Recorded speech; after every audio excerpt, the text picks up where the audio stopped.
Hello and welcome to the Navy Blue Corner. I'm Ian, joined as always by my good mate Lockie, and we are here for our best 23 episode for season 2025. We will both be revealing who is in our best lineups, discussing all of the differences, and then using that to build our all-important depth chart for the start of the season so we can refer back to it at the end of the year. Lockie, mate, how are you going, and how did you find building your best 23 this year? Was it easier? Was it harder? I am very interested to know your thoughts. Yeah, I'm well, mate. I'm excited to do this together. It's always tricky, never an easy task. I feel like there's a lot of different directions you can go with it this year. And I also try not to be influenced too much about what we know from the club. So it's like always a balance of like what we can expect will happen versus what we actually believe is the best in our personal opinions. So always a fun exercise. Yes, and for those playing at home, normally we do this in every single player on the list is fit. This is our best team. We are doing that except the two players that are out for the season because it feels kind of pointless talking about them in this sense. That's Nick Newman and Jagger Smith, who unfortunately are both out with knee injuries for the year. So taking them away, everyone else fit, ready to go. Who is in that best team? Very excited to discuss it. Before we start naming names, were there any big how did you go? Were you struggling to fill those last couple of positions? Was there a certain role on the field that you really struggled with? It's a good question. I think if we were 100% fit and we had the full list, there would have been there would have been a couple of really hard omissions. Whereas where I sit now and I look at the guys not in there, I think it's a little potentially less stiff. Positionally, oh God, I mean, literally almost every position you could question, I think, and you wouldn't be surprised if a different player filled those shoes by the end of the year. Yeah, interesting. I weirdly was the opposite with if we had Newman, if we had Jagger Smith. I thought it was way easier for me to make my team. As soon as I had to move a few players out, there was just I'll definitely get into it in the specifics, but moving a few players around, I felt like I was really weakening a certain position and I just wasn't in love with anyone. And while I've made this best 23, I'm not as married to it, I think, as I was in previous years where I was really confidently round one going, I'm happy with this being our number one team. Whereas, this year around this time, I'm not as confident. I think there's more up for debate than maybe in previous years. So now let's get stuck into announcing our best 23s. Lockie, let's start with defense. Give me your back 6 or 7. If you've got any defenders on the bench, let me know who they are.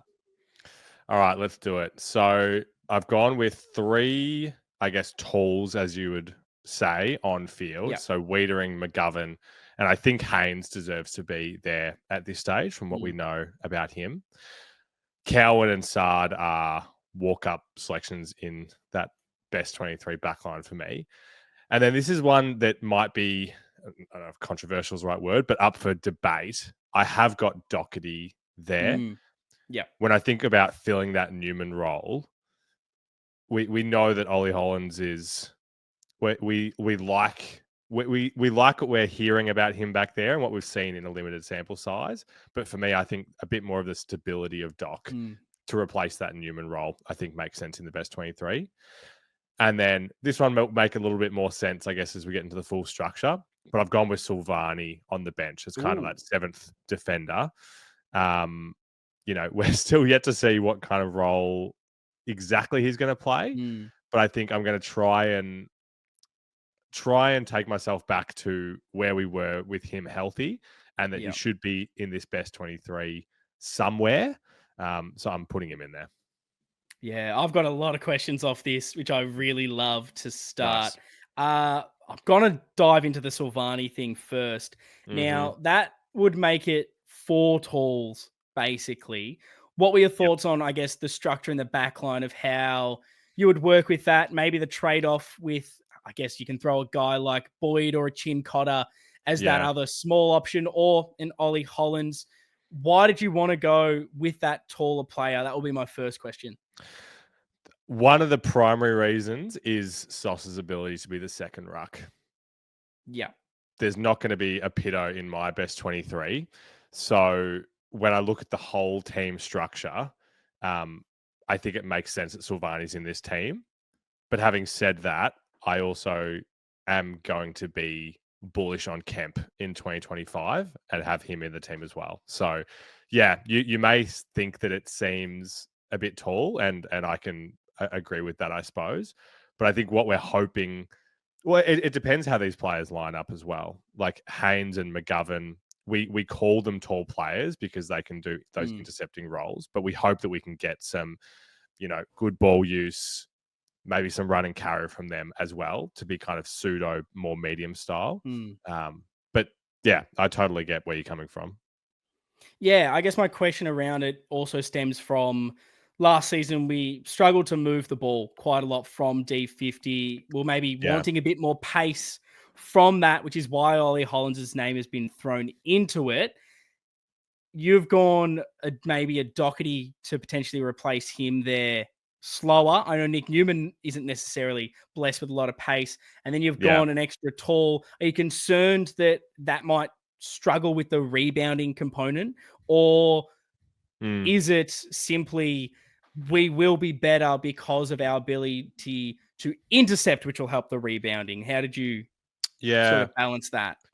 I do think that the run and carry is still not going to be a strength. And I'd argue, and maybe you disagree. I mean, I didn't get to watch the full game, the full simulation on the weekend. I'm still not 100% convinced in that Ollie's going to be able to provide that from round one this season. I look at Sard and say, well, can he be more of that dasher that we've always kind of wanted him to be in the last couple of years if Doc can take that more stable role? Well, weirdly, and I probably should have mentioned this in the match sim, it was one player I forgot. I thought particularly early, it's the most I reckon I've seen Sard involved as getting him involved on the outside, those quick handballs, so he was able to run. Felt like we were going back to what we wanted to see from an Adam Sard. Hopefully that can be something that persists as the season progresses. Yeah. But I don't mind it. It's something I feel like it's ballsy to name Silvani in the best 22, I guess, as a defender, knowing we've never really seen him there. But I like the confidence and I'm willing to have that debate. Very interested to know what everyone else's best 23s look like. And feel free to comment yours down below and pick apart each of our teams, because that's the fun part of doing this. The one note I guess I'll give, I don't want to give caveats to my team. When I look at the best 23 players, I think there is room for flexibility because a number of these players where we're unsure of their roles. I mean, I still have Holland. I'll talk through my reasoning for Hollands in a moment, but like I still have him in this team. So if things aren't working, then we can kind of move players around. But anyway, give me your best backline. I love it. So my backline is similar. I've got Cowan, I've got Wiedering, Haynes, I've got Ollie Hollands, not Doherty, got Gov, got Sard. So we are pretty much similar. I've just gone with that Ollie Hollands role. Maybe as we touched on for those that watched our match sim review episode, Lockie, unfortunately being in London, they've locked him out. He's not allowed to watch the match simulations, apparently. Unfair. No KO subscriptions allowed, which fair enough, mate. They're upping the price. You've probably won out on that one. But I saw a little bit of Ollie Hollands that's allowed me to say I love him in that halfback role. So I've got him there. Nice. And then my bench spot is probably what I found the hardest as that. Who is my seventh defender? Is it, like you, going a bit taller in a Jack Silvani? Or do I go smaller? And I'm still not 100% confident on this. Maybe you can convince me to lock a Doherty into this spot. But I've gone Alex Cincotta over Jordan Boyd, who I reckon a week ago I had locked into that seventh role. Yep. My reasoning why I've gone Cincotta over Boyd, I think Boyd's a better player. I think he's a better user and better for our rebound. But for team balance, Sard is that rebound pace. Hollands is that rebound pace. Cowan can kind of do both. we're playing aggressive with the like of McGovern and Haynes. If I put Boyd into this as well, particularly with Ollie Hollands, I worry we're too slight. We don't have that aggression in our backline. I think Chincotta's probably our best one-on-one lockdown, small defender, physical type player. I think he's just got that spot for me on balance, allowing an Ollie Hollands to maybe do more up the field, knowing you've got Chincotta locking down rather than a Jordan Boyd. But it was a really, really tough decision. What do you make of my back seven? I mean, it's a nice back seven. There's no denying that. I mean, it's one of the parts of this exercise that it is obviously a matchup dependent thing, and we pick our team every week depending on the opposition that we're coming up against. So, yeah, I mean, Chincotta, he is a really hard one for me to place. I mean, kind of similar to Doherty for me, where we're not really sure what we're going to get from him this year. Chincotta's one of those funny players where there's always like, I don't know, he's never locked in there. It never feels like his role is secure. So when I look at your backline here, it's like, what exactly, what role are they going to ask him to play? Yeah. And I think it was maybe similar to your rationale on Silvani. I liked the idea with a few of my players. Well, if we've got potentially a Doherty that can play that halfback role, or a few others to potentially switch, well, then an Ollie Hollands can go to the wing, or maybe we find Chincotta goes and plays a tagging role, goes and plays in the forward line. Feel like I've got a few different options. But like I touched on when we started this, if Nick Newman's in this team, Boyd's on my bench and Hollands is on my wing. That's probably how I'd have it, and I'd be a lot more happy with that. Instead, I've kind of had to change up how I sit. But let us know whose backline you prefer. But let's move on to the midfield, Lockie. Give me all of them. I want not only that center line and the wingers, I want who's the ruck and who's those followers. Love it.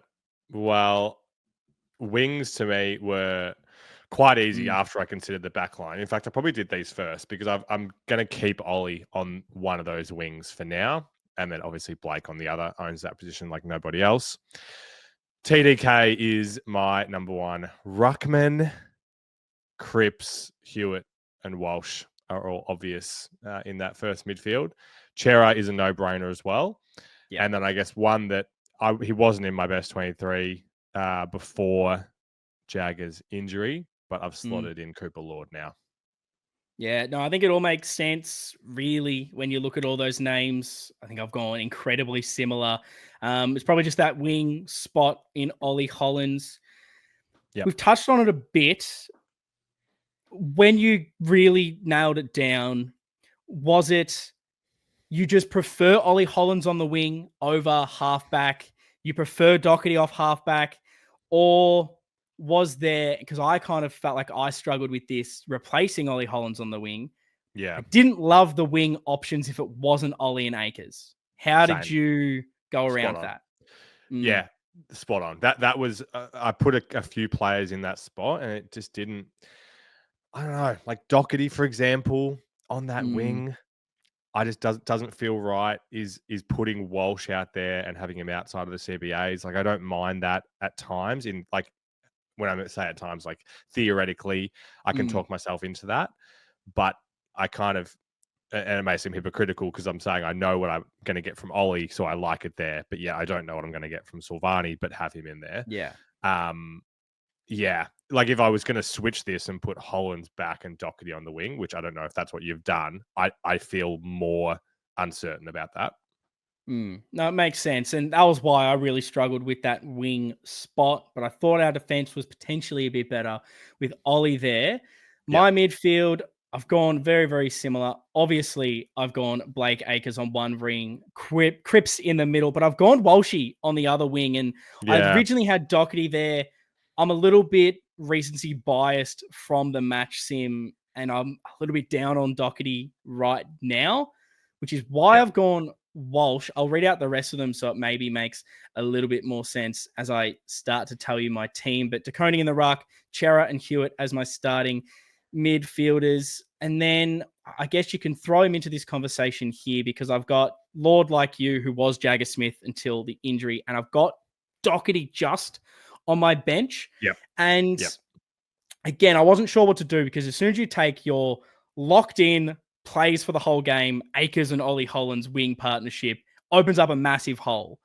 And this team probably worked a lot better when I had Jagger Smith because I really wanted him to play a lot of midfield minutes with Cripps, with Chera, with Hewitt. And I thought, okay, this kind of opens up that wing role for Walsh, who in his almost Brownlow winning year, he played a lot of time through that wing role. We like him on the outside, attacking for us. Think we can still utilize him here. Now we've got Cooper Lord into that midfield rotations. He's a bit more of an inside midfielder, so it probably isn't as balanced a inside mid compared to a Jagger Smith. So maybe you need a Walshy more, but Cooper Lord can't play anywhere else. So if Walshy isn't directly in there, I think he can play on the wing. And I wanted rotations in this position if I wasn't going Ollie. So that's why I've got Doc, kind of for what you've done. If he needs to play wing when Walsh is on ball, I can trust him there. If it all goes to shit and we need to throw Ollie Hollands on the wing, well, Doc can go back. He's kind of my Mr. Fix-It. There's also another player that I thought about, who I'll give a quick spoiler right now, is not in my starting team in a Matty Cottrell, who I liked as this rotation. But ultimately, because I'm just not confident 100% on that, Ollie Hollands is a definite halfback. I liked having Doherty knowing I can rotate. Yep. What do you think? Yep. Interesting. Yeah, like I said, the Walsh one, I definitely like it in theory at times. It's hard for me to imagine when you look at that line, like the Akers, Cripps, Walsh line there, with Akers and Walsh on either wing. It seems like it's just not the way that we've played in the Voss era to have two players like that on each wing. So, yeah, I mean, it's something that I would love to see. It's a question of whether we get, the most out of Walsh. Like you said, it's almost undeniable that his best footy was played there. Just does it fit the way that we play now? Because it's crazy that was 4 years ago now, I think.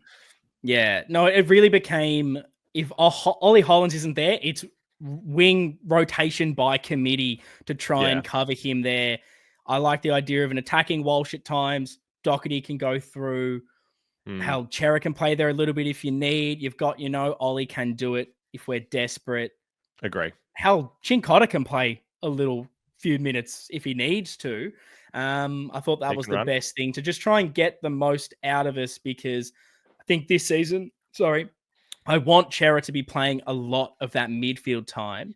Yeah. Walsh, I think you can get more out of him by having a bit more of a split.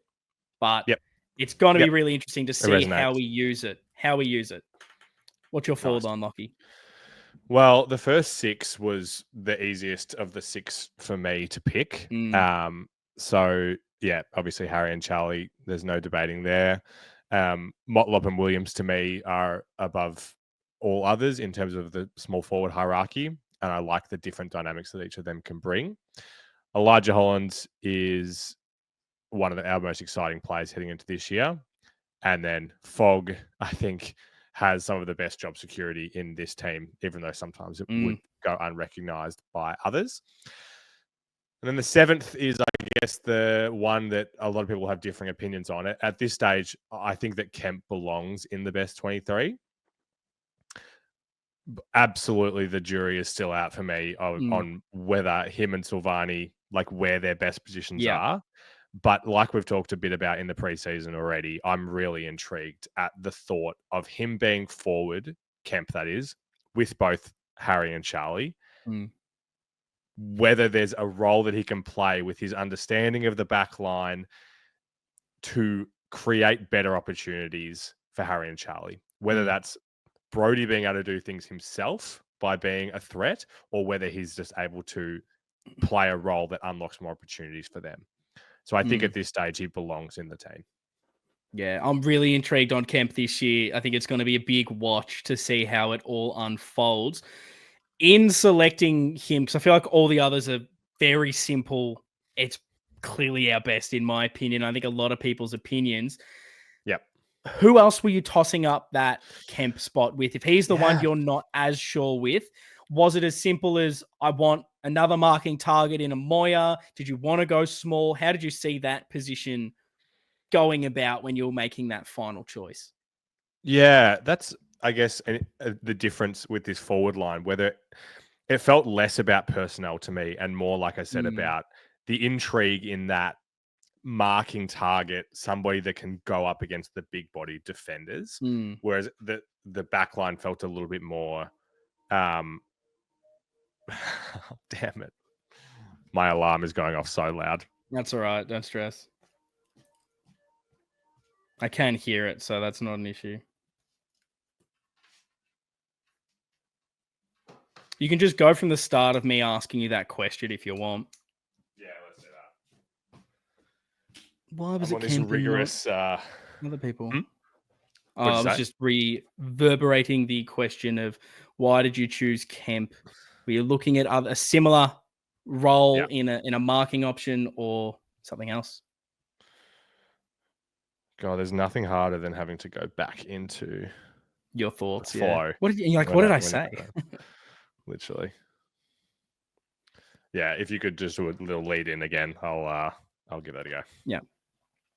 Yeah, so that last spot I think is the more contentious there. In that Brodie Kemp, you said it yourself.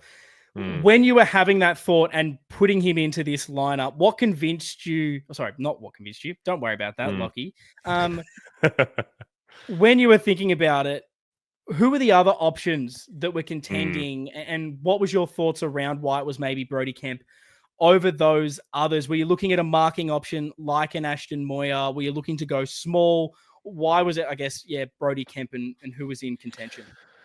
Yeah, to be honest, and maybe this is contentious, but I didn't feel too bad about leaving really anyone out of this forward line.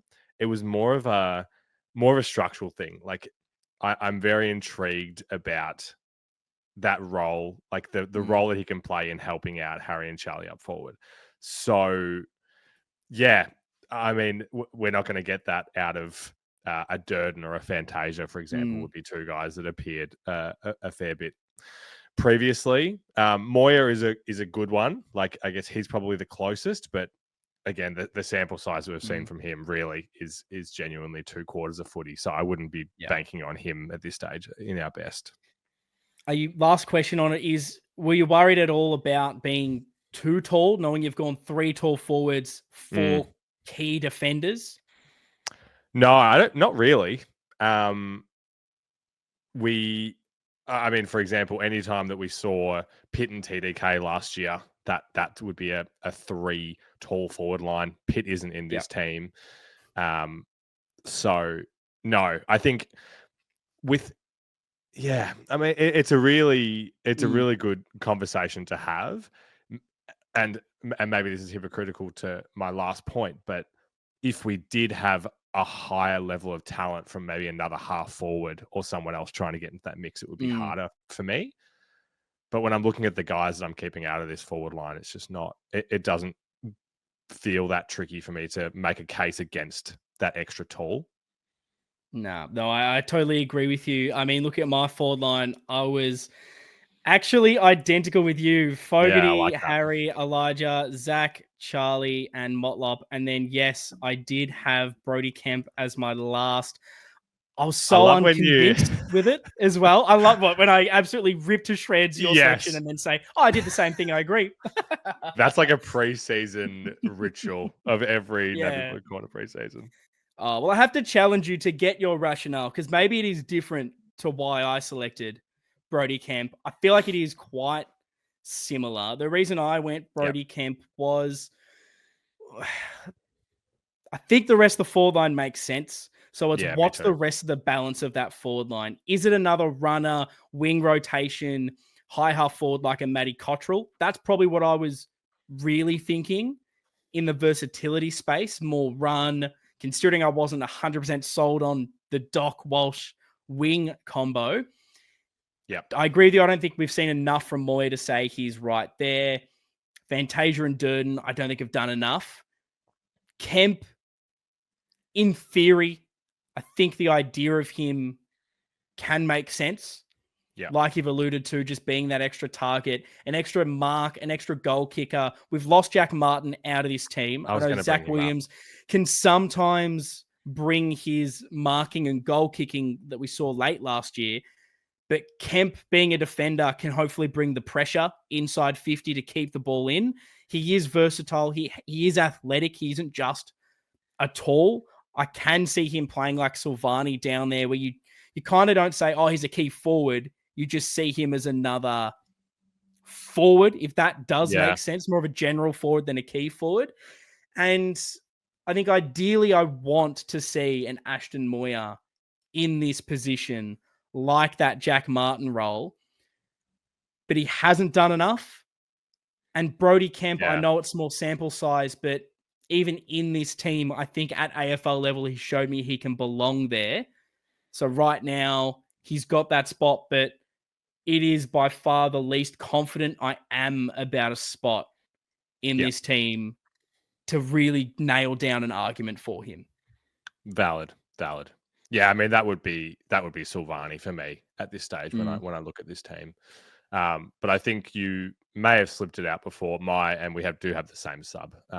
Matty Cottrell would be the super sub, as we used to call him. I think it makes sense with this balance. Yeah. Was there anyone else you had in consideration for the sub?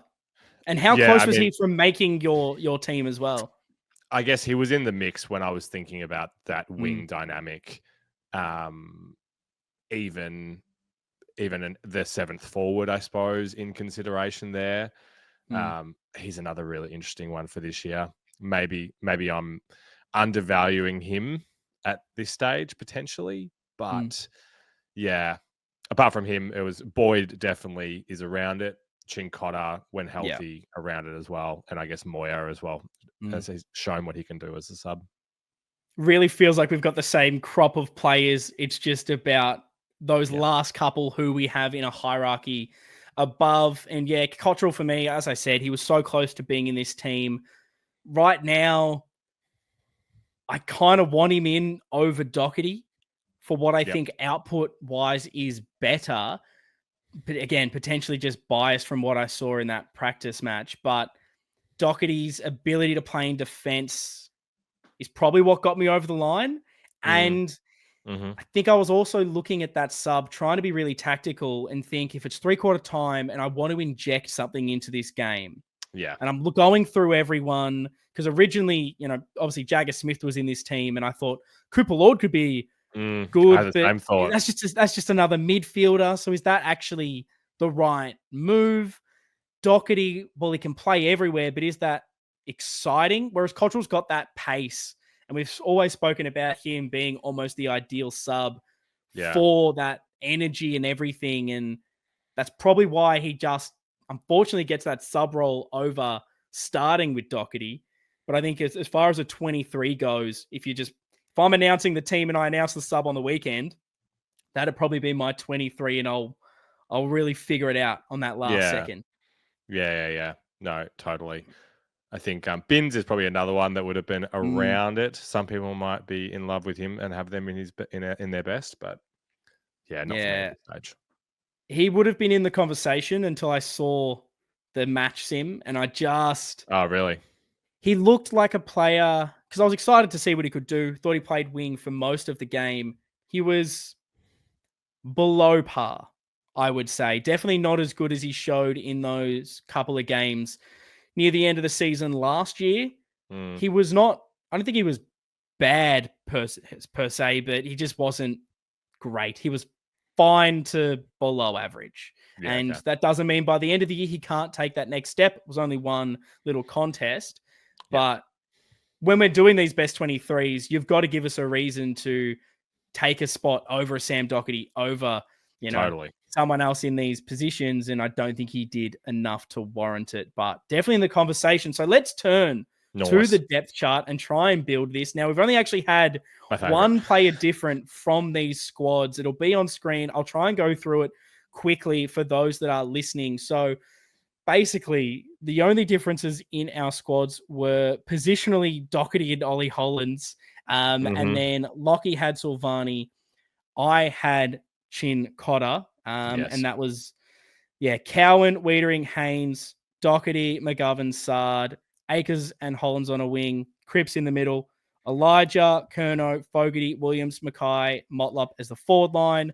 The ruck and followers was TDK, Hewitt, Walsh with, the bench there kind of differing between a Chincotta or a Silvani, then Lord, Chera and Kemp, Cottrell as the sub. Let us know your best 23 in the comments below on YouTube, or if you're listening in audio form on the socials at Navy Blue Corner. If you hate our picks, if there's someone you really want to argue to get out of the team or bring into the team that you think we've undervalued, that is the place to do it. I'll be reading all the comments and we can have the discussion there. I cannot wait. But let's take a look at the depth chart now, because we're going to have the best 23 in green for those that are watching.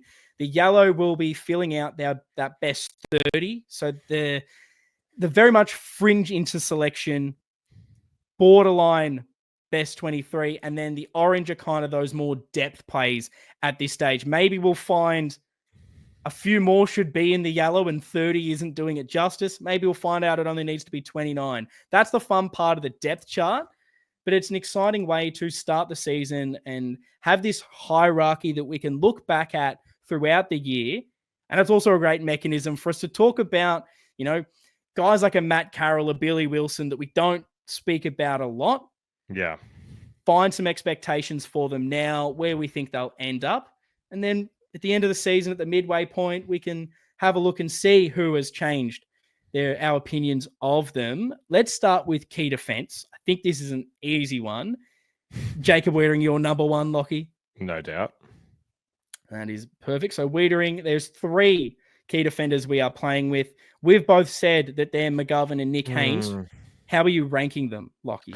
Well, I'm not going to be biased by the takes that I heard from just the match sim. So for me, I think McGovern is still second for me. I agree. I think you've got to do more to knock that out. Agreed. Now, you've got Silvani, Harry O'Farrell, and Lewis Young as your other key defenders. Who is your next? I'm assuming it's Silvani, judging by a team. But if we're looking at maybe that top 30, do you see a Lewis Young being in that contention, or is he more of a depth option for you right now? Definitely in contention. And with all these, like I prefaced before, it's definitely going to be matchup dependent. And if we come up against a team where we're really worried about a couple of really present tall forwards, then maybe we look at Lewis. But at this stage, I think we're going to get more from Silvani. I guess I'm becoming more optimistic as the year and the preseason's gone on Silvani down back. Big question, and I hate putting this out in the universe, so I'm going to say something else instead. If Jacob Wiedering, maybe he sees that big souvlaki and he gets a bit angry and gets a 1-week suspension and he can't play due to suspension. Gotcha. And Silvani isn't in that team and Lewis Young isn't in that team. Yeah. If he's the one to go out, maybe not that intercept defender, who would you be bringing in? Would you bring in Sauce and have the 3 intercepts?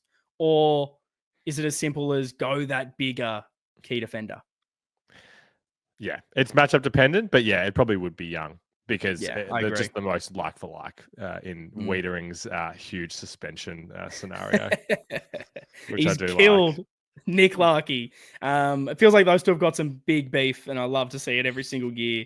You love those mini feuds that seem to always heat up, and you're like, I'd love to know if off the field you're actually really fine, but on the field you're like, nah, we're going again. I remember what happened last time. Let's go. So our key defenders, our 3 starters are Wiedering, McGovern, Haynes, Sauce is currently in that best 30, and then Lewis Young and Harry O'Farrell. Harry, let's just touch on him real quickly. What are your expectations for him this year? Wow. Expectations for this year. Will he play a game? I guess it's one of those ones where I hope there isn't a need for him to play this year. You hope that those 5 guys above him kind of are the rotation and he can have a really strong year in the 2s.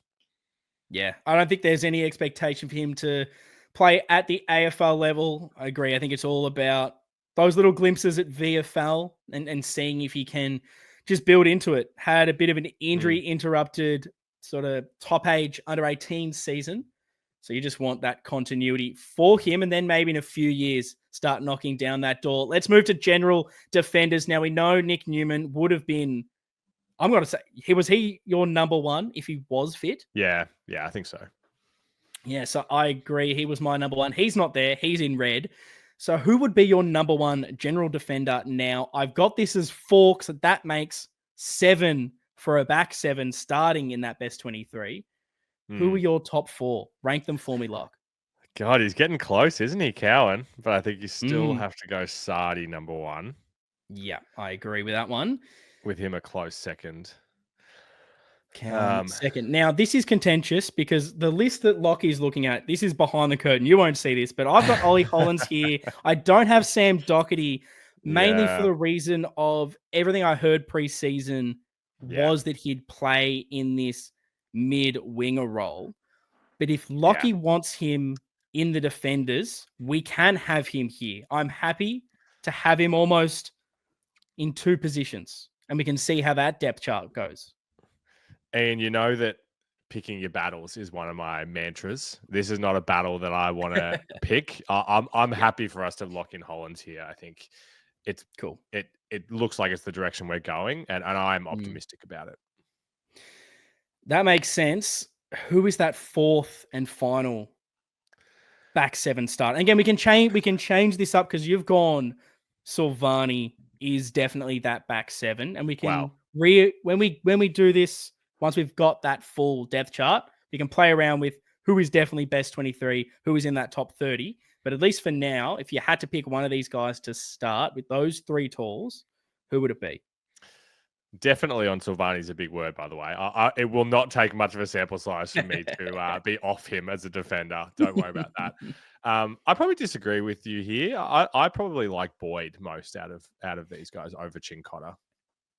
I weirdly agree with you completely. I think that was somewhat of my argument in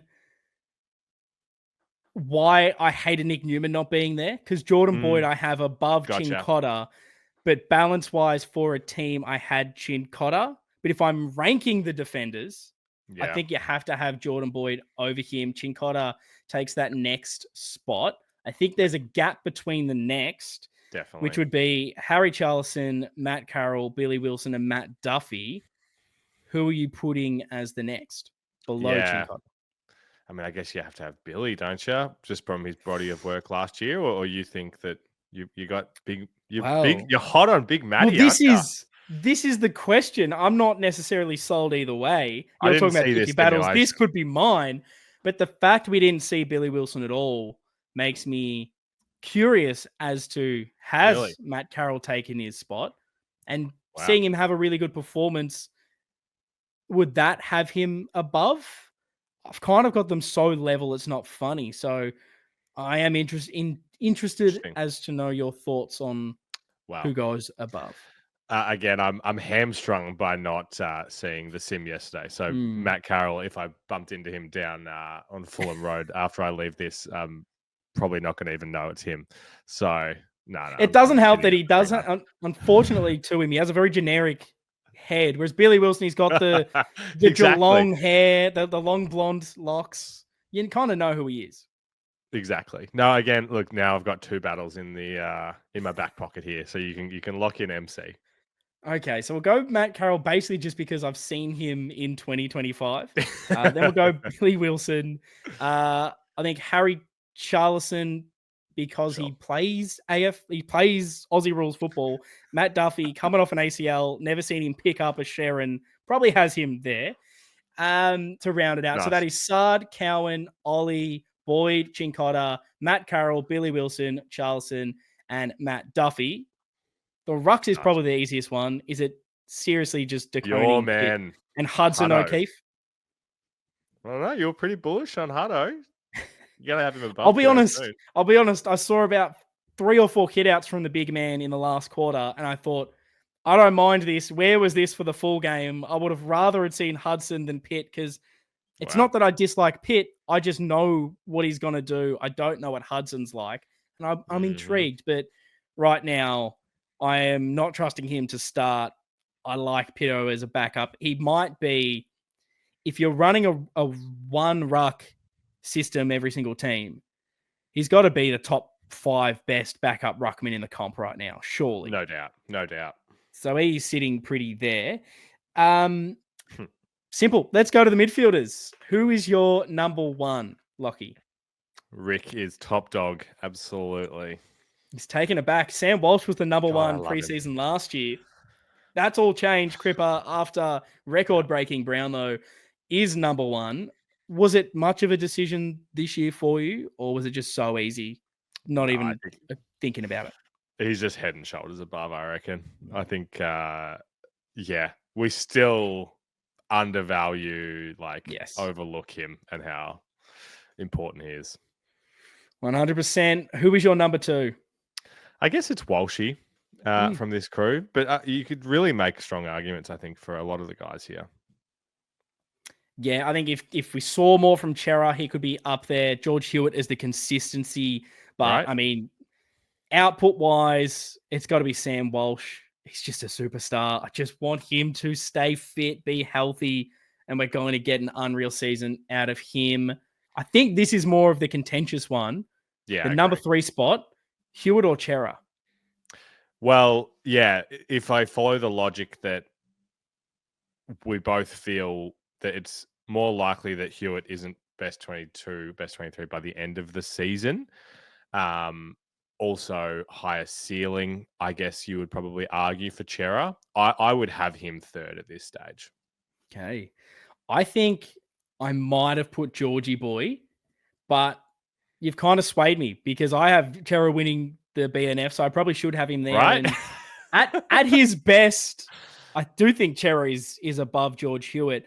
The concern is clearly fitness, output from what we saw last year, but because not many players in this squad, and now you got Jagger out, how many can do what Walsh and Chera do, adding that little bit of class on the outside, decent with ball in hand, being a bit more of that outside flair rather than just pure inside. It's not a lot on our list. I feel like more can potentially replace a Hewitt, even though his standard is so high. So considering I got a couple, I agree with you on Chera. I mean, I'm probably going to talk myself out of it now. If one of them was to be involved in the Souvlaki scuffle and miss the first few weeks of the season, who would you prefer to be that not to be? I think I'd. It's got to be Hewitt. I would be least concerned about replacing. Me if too. one of them got suspended. Correct. Yeah. Yeah. Correct. I think that's just because Cooper Lord.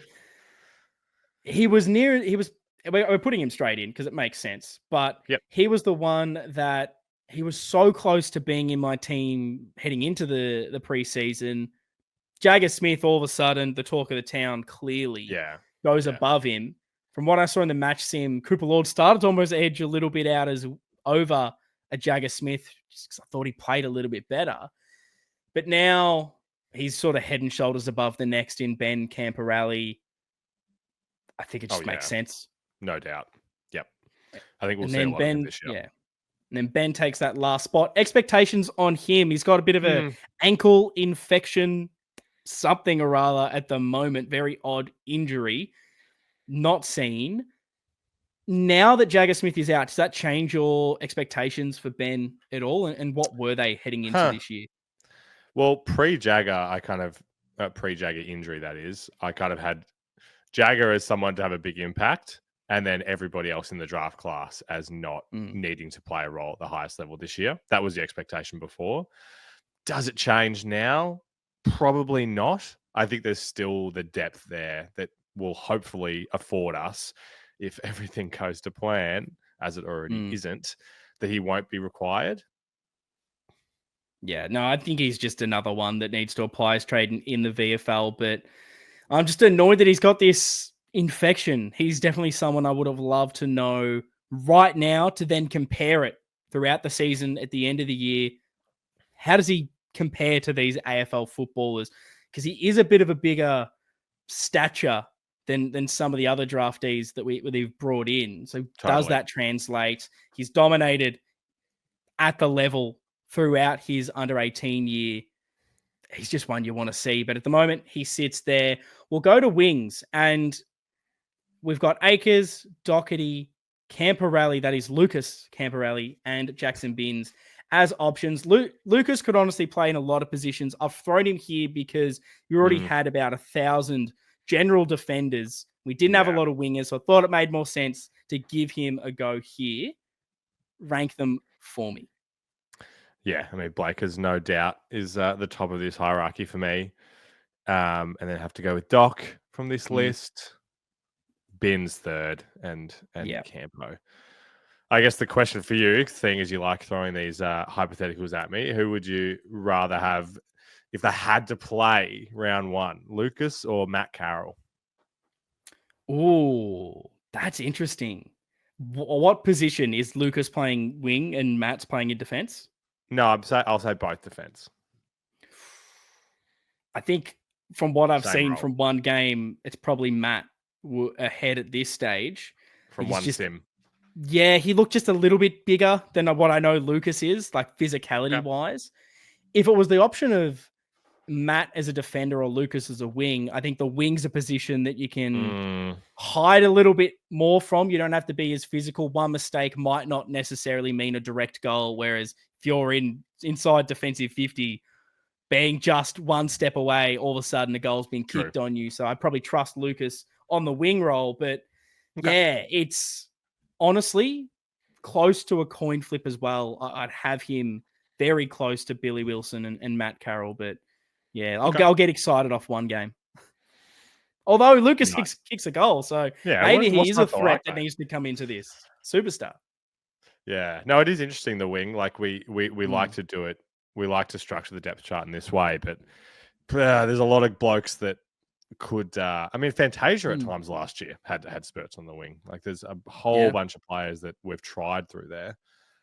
Well, I'm going to throw some more random questions at you. Let's talk about Sam Doherty. We've spoken about him a lot, and I want to continue that conversation with a few different ways. If he was in the midfielders, would you have Cooper Lord over him? Or what is your lineup there?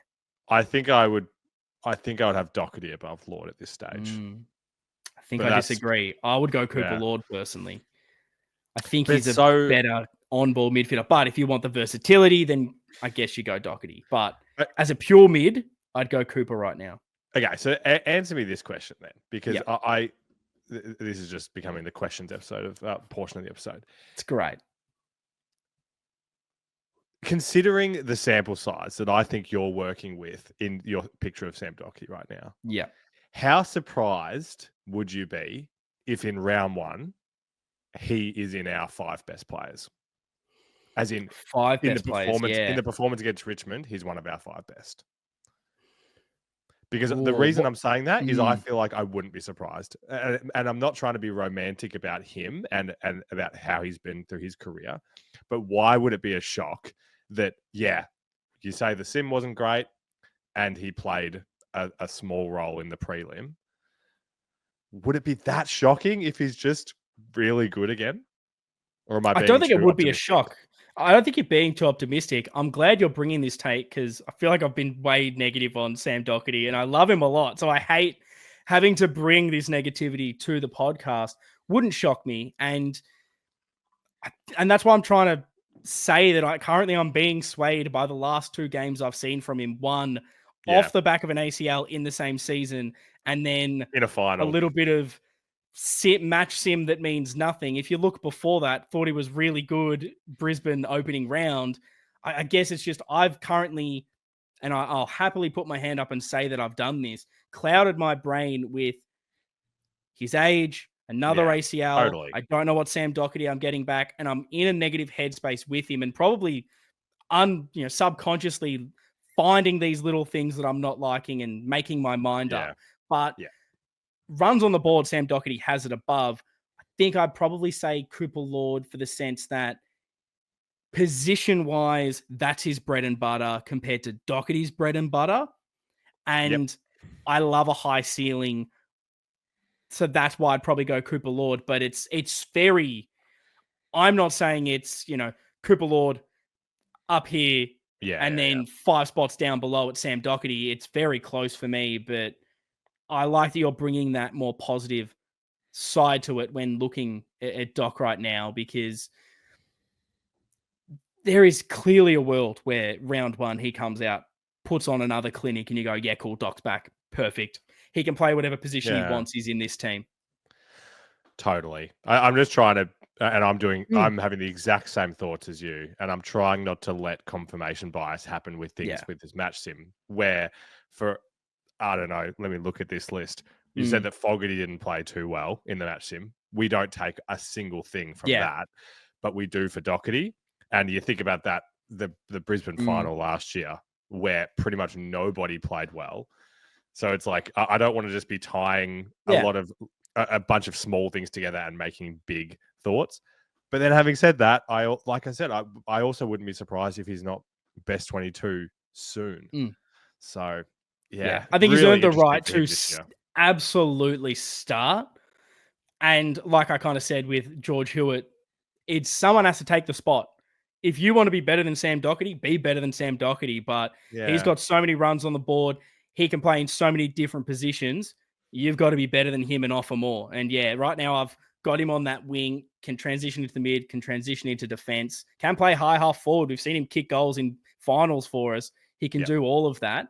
The man under him, though, in the depth chart, Jackson Binns. Where do you see him right now? How close is he to best 23? Where do you want to see him by the end of the year? What does he have to do to break into this team? Wow, he's really hard for me. I think that I've probably been less bullish on him than the average Carlton fan throughout his time.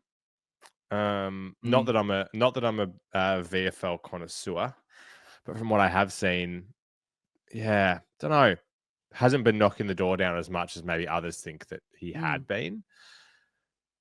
I guess the opportunity for him to break in is exactly what we've just described. If Doherty isn't up for that wing role, if Walshy is too important as a CBA mid, then the opportunity is just there for someone to take. It certainly is. He has a really easy path into this team compared to a few others, I think, on the fringes. Now that Ollie Hollands is seemingly moved out of that wing, there is such a spot up for grabs. Probably why in this, I don't want to take too much out of it. I'm just going to talk on what it was rather than mean this is him forever. But it's why I wanted him to do so well in that match sim, and I wanted to see signs knowing, Patrick Cripps doesn't have to do anything in this game because we're not questioning his midfield role.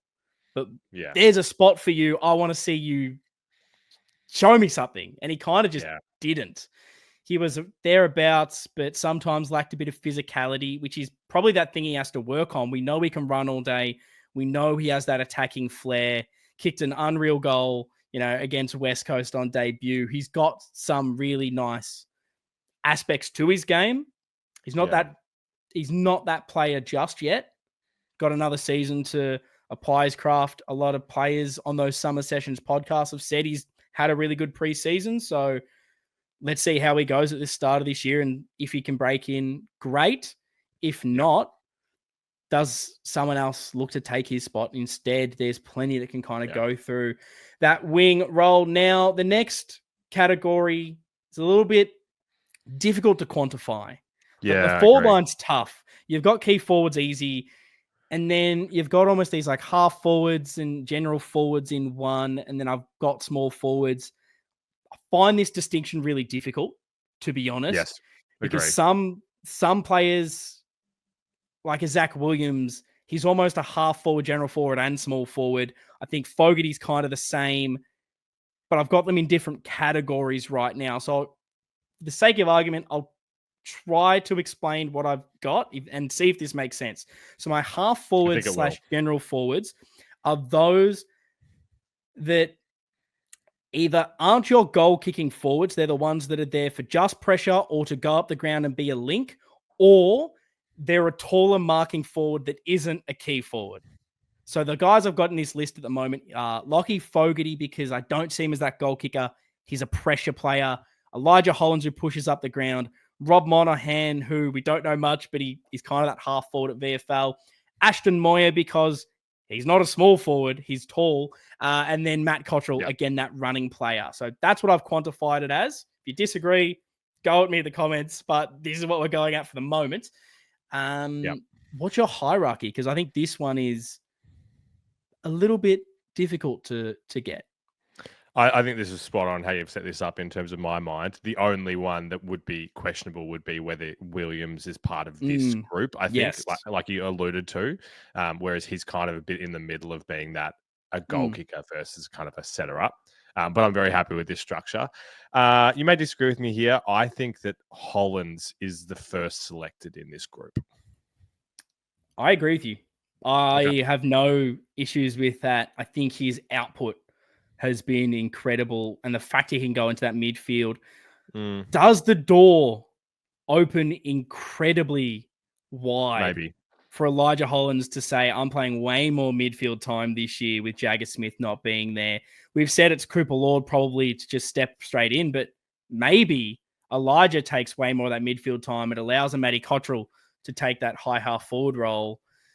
Do you imagine he will get any more time on ball, or what are your thoughts around him not really playing in the match sim? Do you have any thoughts? Good question. No. No, I don't have thoughts. Good podcasting, but no. I'm not sure. Like, I would love to see him get more midfield time, but I wouldn't put my money on it. Don't know why. I hate that I agree with you. It's not great for the conversation, but it is strange that I want to see him in there. I want to see what he could offer. This is almost like pre-season. I would have loved to have seen him rotated through the midfield, see if that's something he can add this year. But he has never really been that option. When the midfield hasn't been firing and you could throw a name in there, he hasn't been someone they've gone for. So based off evidence, you think Vossi and co don't like it. They like him in this high half forward role, but I mean, I don't blame them for just liking him there, because how many times has that link has either set something up or floated when no one knows where he is and taken that mark 45 out and absolutely nailed it. That's why he's number one right now. Strange he didn't play because he's number one, but yeah, we'll see in this GWS game what happens. I mean, I didn't watch a lot of the match sims of other teams because, like you said, they're bloody annoying. Like, they're not the most exciting thing to watch. But there was random players out everywhere, so maybe it's the opposite, and maybe they hold him in such high regard that they really didn't want to even try him. Who knows? Yeah, he's number one from this group. But Lockie Fogarty, your number two. Yeah, I agree. And you can put him in small forward, you can put him anywhere, but where you need to have him is in your best 23 right now. Real pressure player, 100%. Adds a lot for us. Cottrell or Ashton Moyer as your next? Such different players. Like, this is where this tiering becomes tough. Like, I think it's more likely that Cottrell will play. I think if I could only have one of them playing, it would be him. Yeah. But then there's a scenario where I would have Moyer, in that team. Maybe, injuries to a couple of those small forwards where we're like, oh, who's going to kick the goals? Maybe Moyer we trust a bit more with goal sense, potentially. Yeah. No, I think it's the thing with the depth chart and the best 23s is we're picking it a one-off. We know it's more than that. Best 23 is an exercise to see where we have players above others right now and what we think our best mix is. But we know it's a long season. There's injuries, there's suspensions, there's different opposition you need to play against and change your tactics. There's 30 to 35 blokes that can play a role in your season. So it's not just about that, but it's a nice way to depict it on screen and have these chats, have these debates. Ashton will be playing football this year. But I think at the moment, the others I have above. If Zach Williams was in this category, where would he rank? Yeah, definitely above Cottrell. I think I'd have him third. Yeah, I reckon I'd have him second right now because of the scoring impact. Yeah, I think out of every small forward we have, I trust him the most to kick goals, and that makes almost no sense.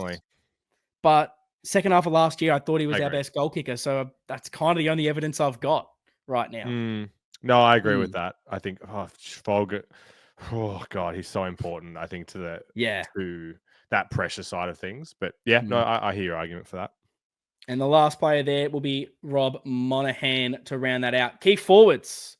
We got Harry, Kemp, Charlie, and Harry Lemmy. Who's number one? Charlie's still top dog. Yeah, he is.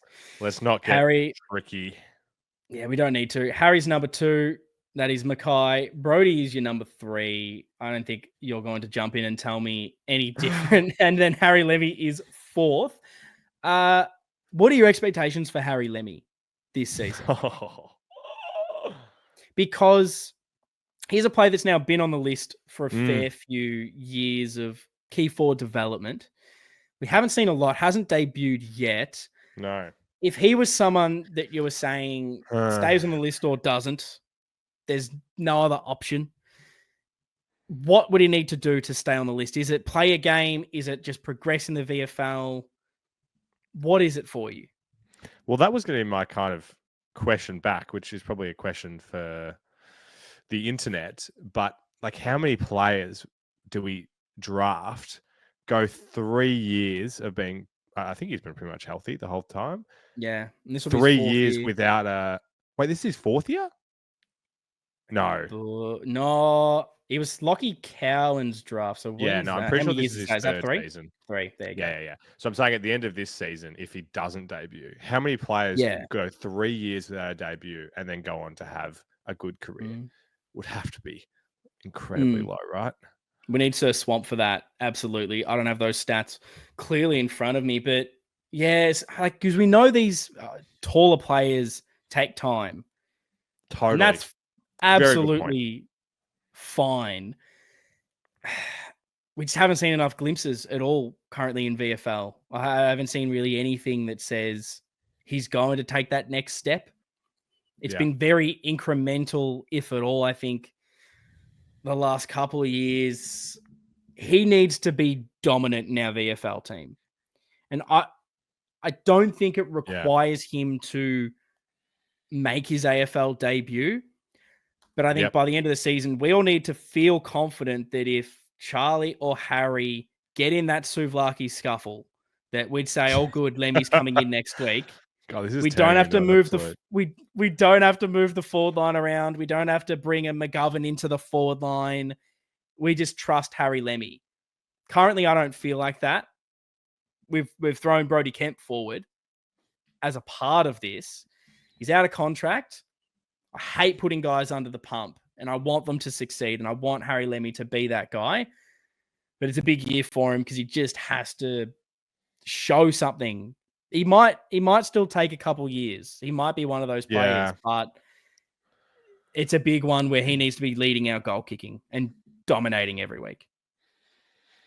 Yeah, I'm conflicted on this one because, like, if you were talking to the recruitment team when we drafted him and talking about how they saw his path and the expectations, like, they probably would have said, we hope he doesn't have to play for 3 years. Like, we don't see this team functioning with 2 Harrys and a Charlie. But I mean, looking at these stats here, it looks like he played 17 games last year and kicked 12 goals. You'd really hope to be getting a better output than that from a tall forward in the twos. But and at the end of the day, he was a pick. Well, I think it was like 47. Late 40s. Yeah. So you're not expecting much from a key forward drafted very, very late. It's a project player. You put him on the list for 3 years, see what he does, and then you probably cull him and bring in the next one, the next late pick, and hope one of these guys can fire. But I think it's just see something in the VFL. Now, small forwards, we've got Motlop, Zach Williams, Orazio, Corey Durden, and a man we need to talk about because even though we might not be able to replace Jagger, I know Cal Toomey's tweeting, we're going to ask the question of the AFL, can we replace Jagger with a list spot? But SSP, we did bring in someone, Frank the Tank, Francis Evans, played at Port, played at Geelong, a bit of a small forward. He's also here.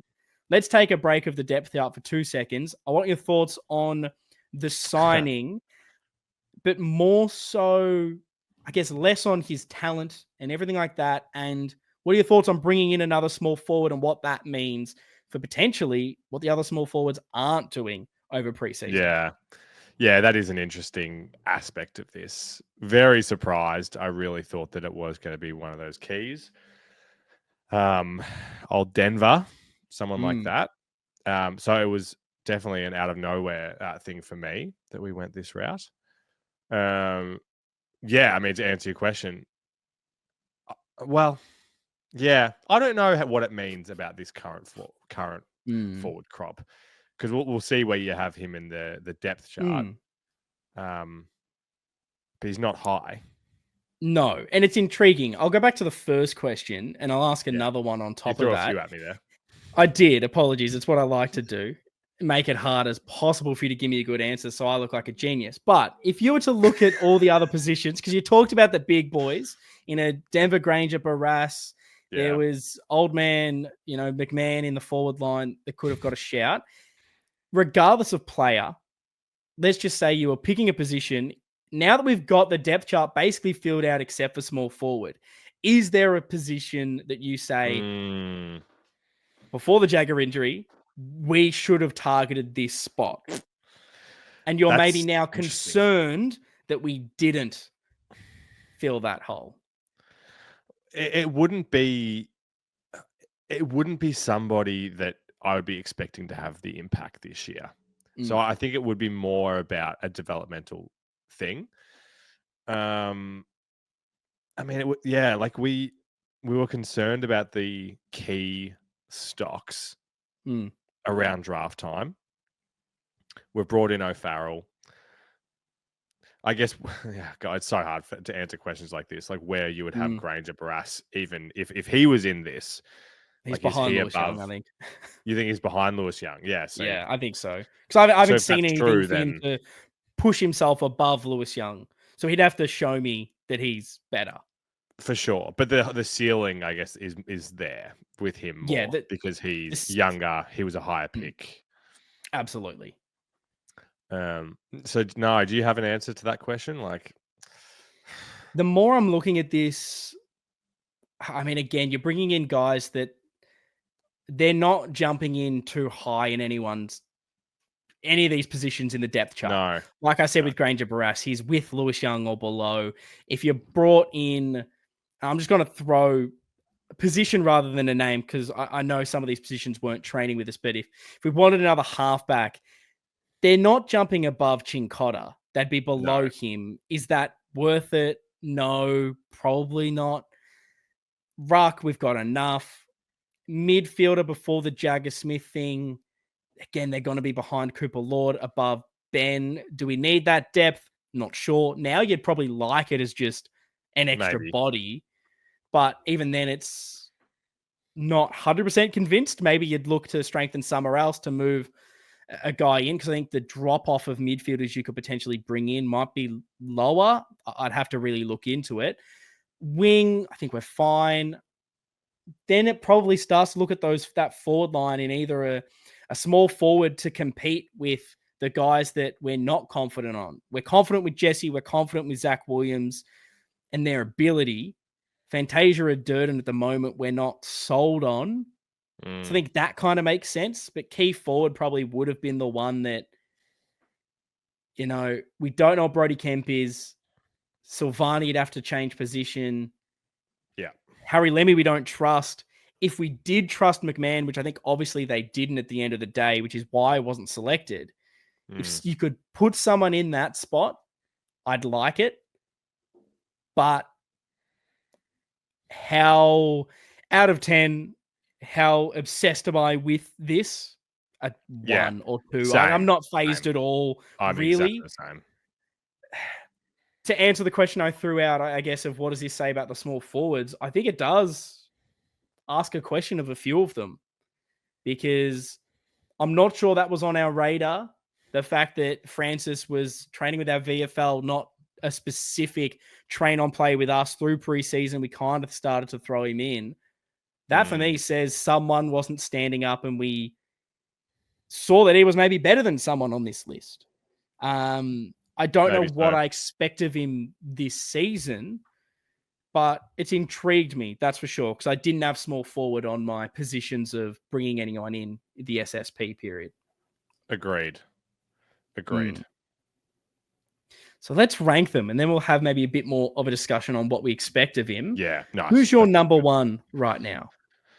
I have Zach Williams number one in this crew. I do as well. Now, Fogarty was in this crop. Is he number one? Yeah, he would be for me. I think, you and I disagree on that. I'd have Hollands, Fogarty, and Williams as the 1, 2, 3 if we were combining those tiers. Oh, if we combine them all, I'd probably have Hollands. Yeah, Williams, Fogarty would probably be it. But very close. Splitting hairs, really. Motlop, I'm assuming, is your number 2 and starting. Yep. Now, Orazio, Durden, Evans. What is your order of these three? What are your expectations? This is interesting. It is interesting. I balance honesty with optimism here. I watched a fair bit of Port last year just because I watched a lot of football over here in London. Francis Evans never caught my eye. Okay. He was the sub or subbed off a lot. Like he was kind of their go-to in that regard. I would definitely have Fantasia above him. Yeah. I definitely have Fantasia as my next best. So I think we'll lock that in straight away. I just think he's done more of his career, shown more last season over those. Durden or Evans at this stage? I know that Evans is supposed to be, or like in theory, he's more of a pressure tackle forward than maybe some of our other small forwards are. So maybe that's his point of difference, and where I'm kind of, maybe I overlooked him when I've watched Port previously. I've more just been watching him in terms of getting the ball and kicking snags, which he just hasn't done as much as you would hope that a small forward would. I'm going to give you a bit of a comparison here from these two in their last 2 games. Now, obviously, sub-affected, I haven't looked into that to give you the exact numbers. But in the last 2 seasons, Durden has played 25 games for a return of 18 goals. Evans, 27 for 19. Yeah.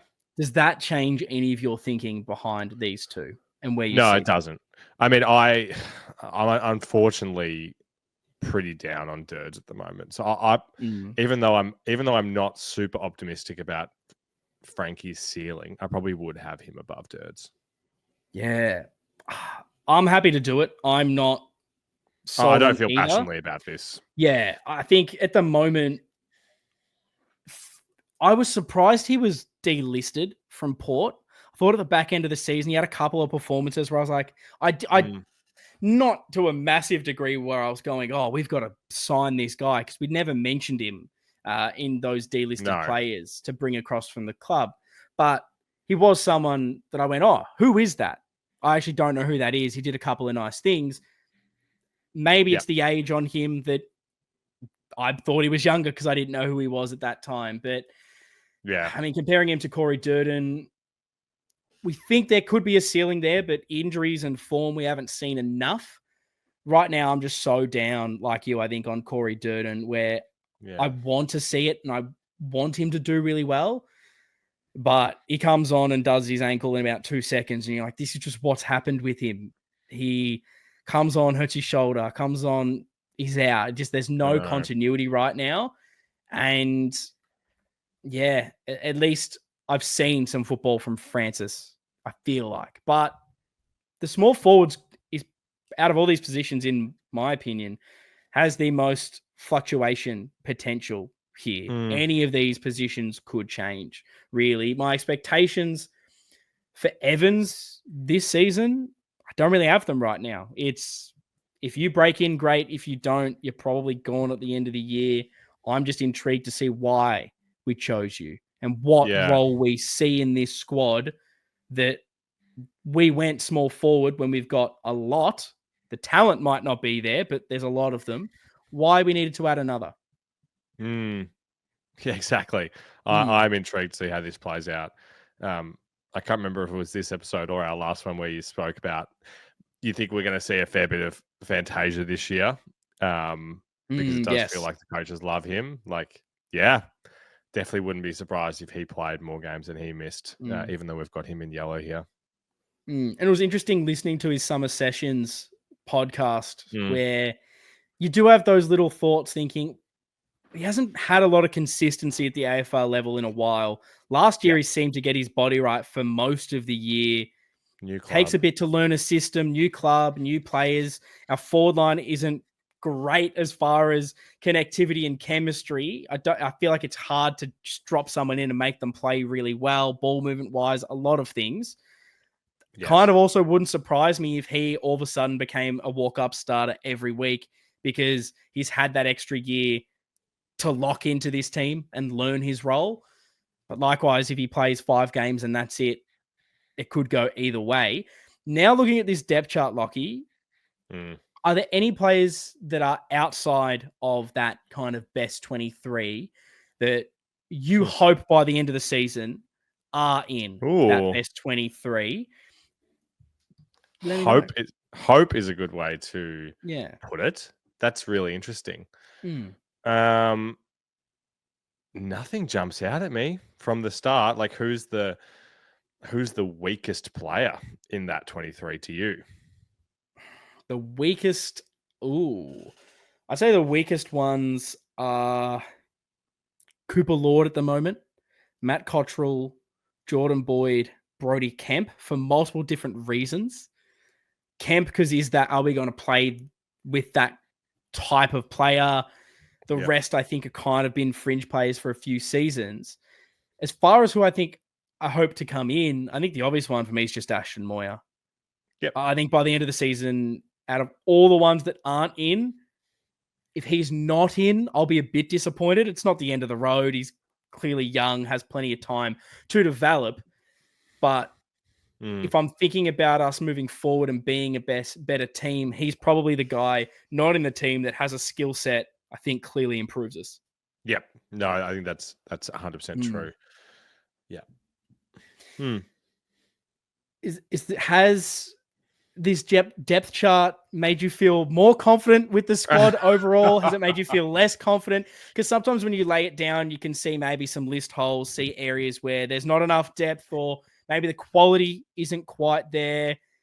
Doing the best 23 can also do that for you if you're struggling to fill in a position. So after we've done this exercise, I know I've had some injuries over the last little period, which has definitely put a downer on things. It can make you feel like the squad isn't as good as maybe you thought it was a few weeks ago. So now that we've put it down, we've done our best 23s, we've rated and ranked the squad. How do you see us heading in to 2025? I think you mentioned this when we were doing each of our 23s. It seems like a lot more of the hierarchy chat for us has been about the guys that are in the 23 rather than picking between someone that's in or not. And I don't think that's necessarily negative, but you don't have to go too far down any of these rungs with an injury or two before you start getting worried about who we're putting out there. So maybe you could look at it in a positive way and say, if we, those 4 mids that we've got at the top there, on their day, any of them can present themselves as the best. That is exciting, and that's a really good ceiling. But it also means that we're a bit more vulnerable, maybe.